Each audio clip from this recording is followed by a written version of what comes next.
Boa tarde pessoal. Mais uma aula de epidemiologia, quarta-feira à tarde. Hoje é 8 de abril. Começamos pela correção dos exercícios, certo? Onde que uma grande parcela da turma concluiu o exercício com aproveitamento. Essa é a resposta do exercício 1. Nós tínhamos 440 alunos. 321 praticavam exercícios físicos. Eu queria saber a prevalência daqueles que não praticavam, né? Então, teria que diminuir 440 menos 321, que seria igual a 119, que não praticavam exercícios físicos. Logo, eu divido os 119 que não praticavam pelo número total, que era 440. Eu tenho um fator de 0,270, com 3 casas após a vírgula. Poderia usar as outras casas também, sem problema algum. E a resposta seria multiplicando por 100, porque eu quero saber porcento, né, um percentual. A prevalência de sedentarismo na população estudada foi de 27%. Redondo, arredondando, né, não utilizando mais casas após a vírgula. E quem deixou o número na calculadora e só multiplicou por 100, deu 27,04%. Tá? Ambas as respostas estão corretas. Seguindo, nós temos o exercício 2, onde nós tínhamos 50 alunos e destes, 7 alunos tinham problemas na região lombar. Queríamos verificar a incidência no decorrer do tempo. Então, nós pegamos o total de pessoas que tinham problema na lombar, que eram 7, dividimos pelo total de pessoas do grupo. 7 dividido por 50 deu 0,14, vezes o 100, porque nós queremos saber o valor em percentual.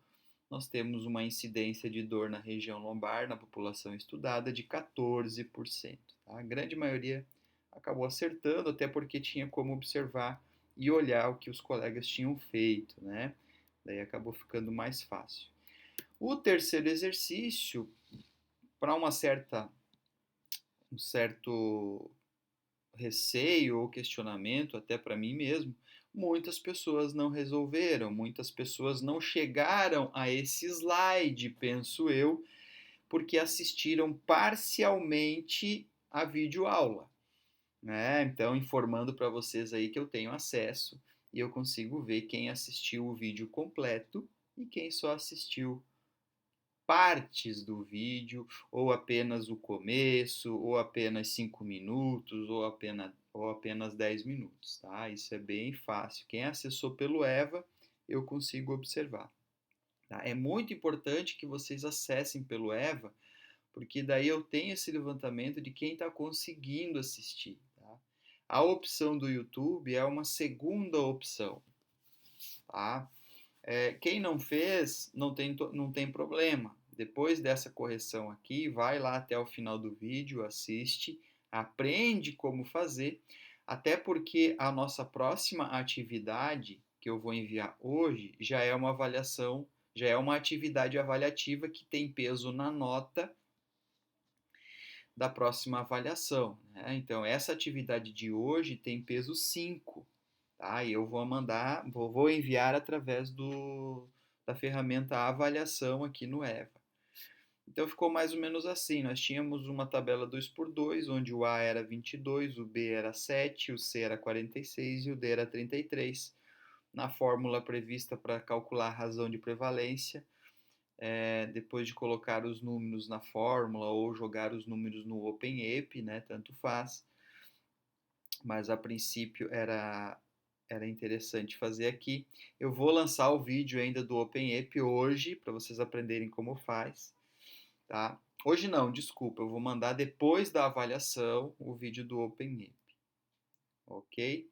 Então, nós temos aqui um resultado final de uma razão de prevalência de 1,30, indicando uma associação positiva, né? Ou seja, o fator era associado de acordo com o que estava descrito lá no exercício. tá bom? E hoje nós então temos assunto novo, precisão e validade em epidemiologia da atividade física, não é tão longa, tá? Penso que vai durar 25, 20, 30 minutos, dependendo aí da minha desenvoltura aqui na aula, né? O que significa precisão e validade em epidemiologia? Seja da atividade física, seja da nutrição, seja da enfermagem, seja qualquer tipo de epidemiologia, qualquer área da epidemiologia, né?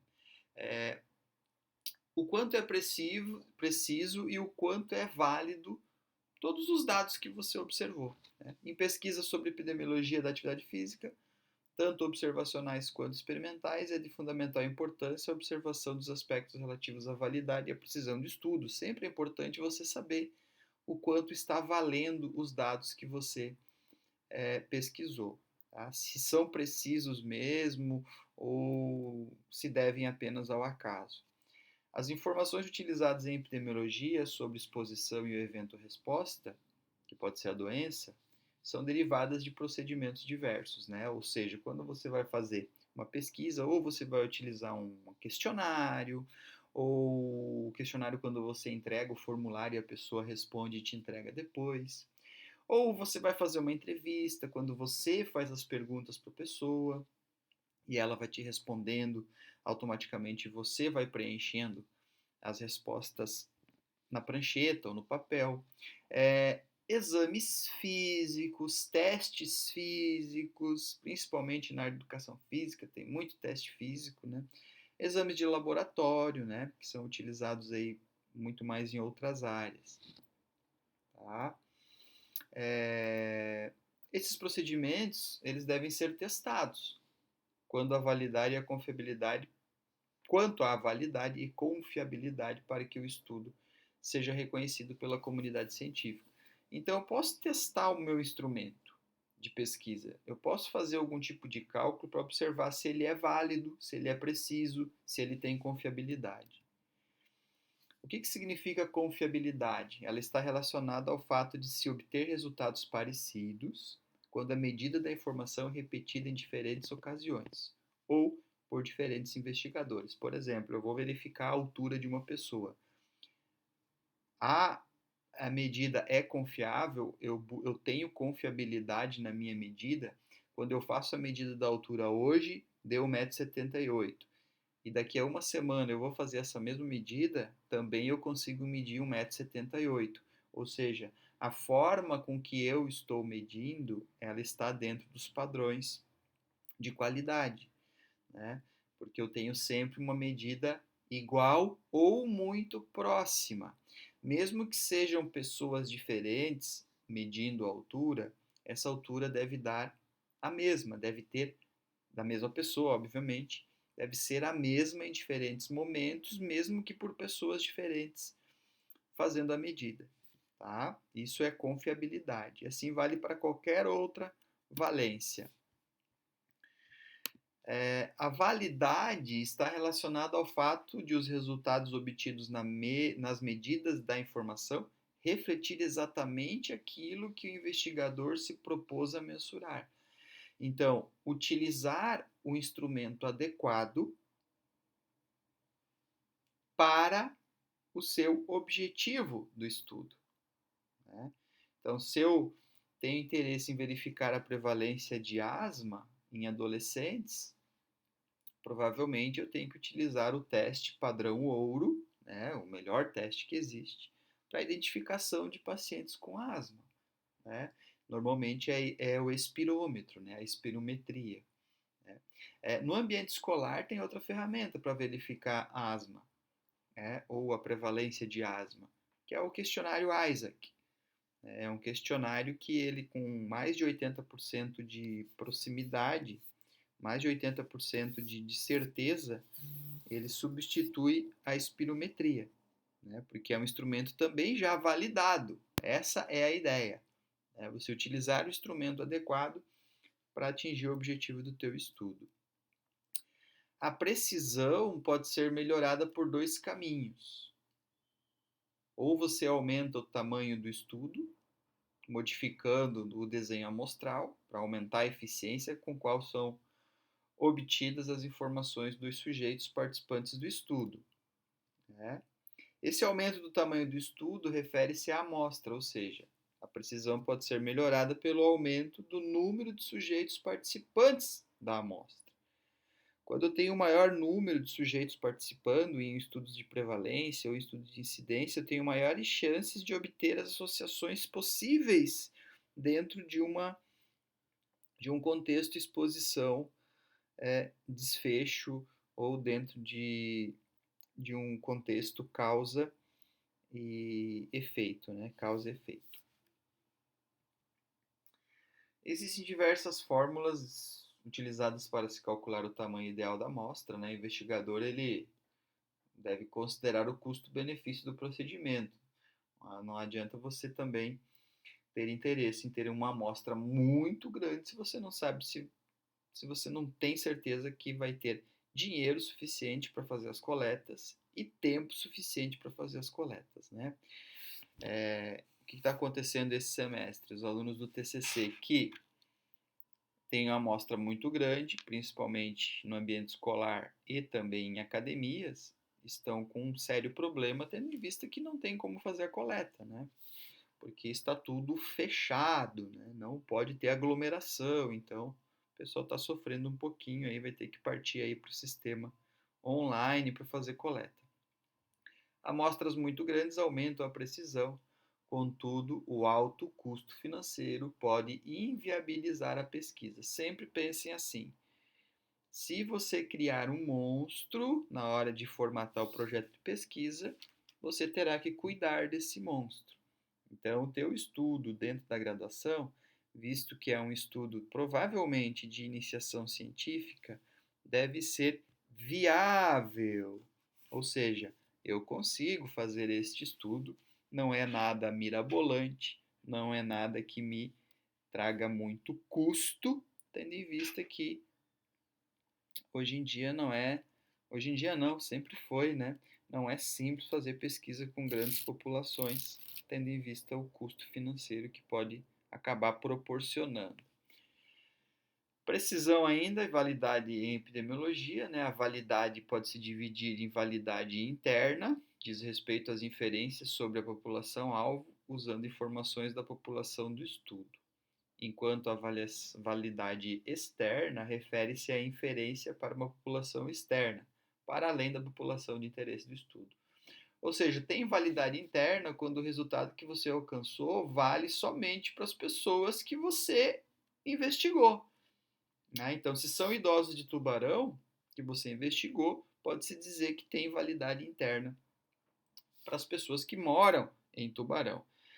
A validade externa, ela existe quando esse dado pode extrapolar o ambiente interno onde foi pesquisada tal doença ou tal desfecho, né? Então, por exemplo, se o resultado de Tubarão valesse também para Criciúma, Capivari de Baixo, Florianópolis, etc. Ou seja, se nós repetíssemos esse estudo em outras populações, o resultado seria similar.